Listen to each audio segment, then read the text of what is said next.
All right. Good morning, team. Thank you for being here. My name is Haley, and I'm your new Director of Overseas Marketing Research. I'm genuinely excited to start this chapter with everyone.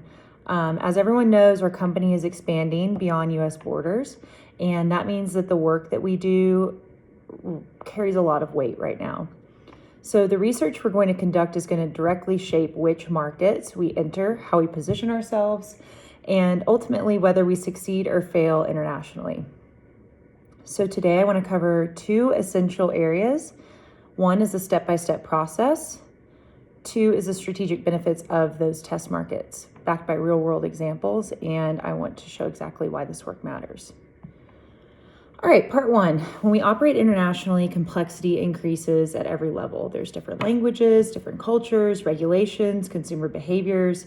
So that's exactly why having a structured and repeatable process isn't optional, but it will be our competitive advantage. As Question Pro notes, which is just some research I did, the fundamental purpose of market research remains the same whether you're working domestically or globally. The process just becomes more complex as more countries are involved. So I'm going to walk through 5 steps that we're going to follow for every study. Step 1 is market selection and segmentation. So we're going to begin by segmenting or identifying which specific regions within a country we'll test. We're not testing countries as a whole, but we're drilling into meaningful segments within them. According to Wieglot's guide that I read on international market research, we should be evaluating factors like the market size, the purchasing power, and consumer demand to identify the right conditions for expansion. So that means we're going to look at economic profiles, cultural behaviors, urban versus rural population dynamics, and some demographic characteristics. So we want to choose regions that are representative of areas whose outcomes we can reasonably project onto a larger country. So doing that, the pilot city should have demographic and cultural characteristics similar to the rest of the country. So that'll ensure some more meaningful results.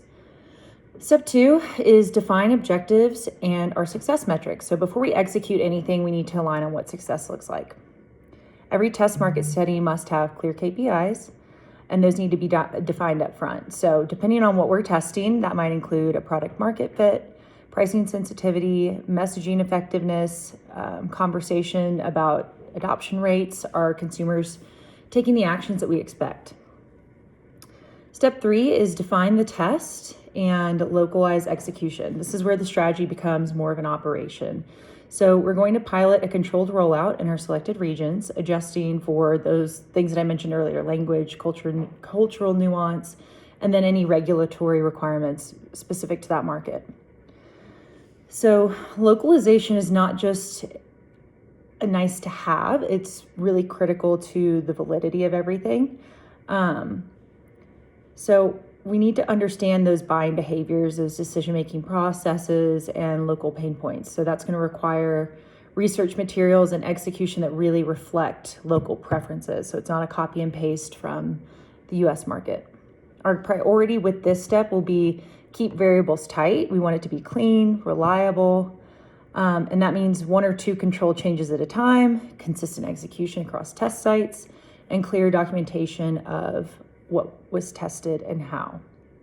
We got 2 more steps. Step 4 is data collection and analysis. We need to look at both quantitative and qualitative inputs throughout the test period because no single data type gives us the full picture. The quantitative data includes sales performance, conversion rates, adoption metrics, while the qualitative side includes customer feedback, behavioral questions and observations, focus group insights. And then once collected, we'll analyze for patterns. Where are we seeing traction? Where are we not? What's driving the gap? So this analysis, the qualitative and quantitative, becomes the foundation for everything that comes next, and that is decision and scale strategy. So based on our findings, we ask ourselves 3 questions. Do we scale? Do we refine? Or do we stop? According to Climb, which was a test market positioned in the late product development lifecycle, gathering concrete transactional data and observing actual purchase behavior in a competitive setting, that's a go or no-go decision, and it's grounded in reality and not assumptions. So data informs us, but our judgment drives the best results. All right, part 2, and then we'll be wrapping up. We're going to talk about why it matters. So benefit number 1 is risk mitigation. Test markets allow us to validate assumptions before we commit to any large-scale resources.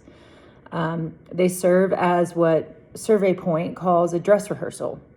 So think of it as an opportunity to collect valuable data, identify potential issues, and make necessary adjustments before it's too late to course correct. Here's a real-world example. There was a global food brand entering India, tested product flavors. They were doing that regionally, but before they wanted to commit to doing a national rollout. So what they discovered was taste preferences varied significantly by the region and adjusted their formulations really early, which would help them avoid costly and potential reputation damaging misstep at a broader scale. Benefit 2 is smarter resource allocation. We have finite budgets, finite bandwidth, and not a lot of time, so test markets help us focus our investments where they will deliver the highest return. For example, in a real-world example, a retail company piloted a new store format in select European cities, and by identifying which markets responded the most strongly to that format, they prioritized expansion there, and then they avoided overinvesting in regions that showed weaker returns. 2 more benefits, and then we'll close. Next is customer insight and localization. Test markets give us the real world intelligence that no desk research can really replicate. So we learn how actual consumers in a specific cultural context respond to our product, our pricing, and our messaging. So for example, a tech company launching a mobile app in Southeast Asia discovered through their regional testing that payment preferences varied widely across markets.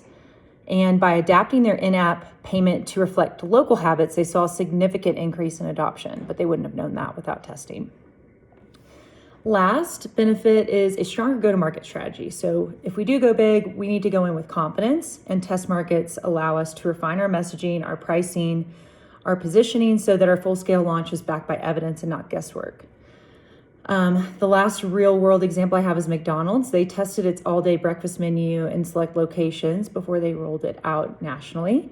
The positive consumer response during the test gave leadership the confidence that they needed to commit to the full launch, so that proved highly successful.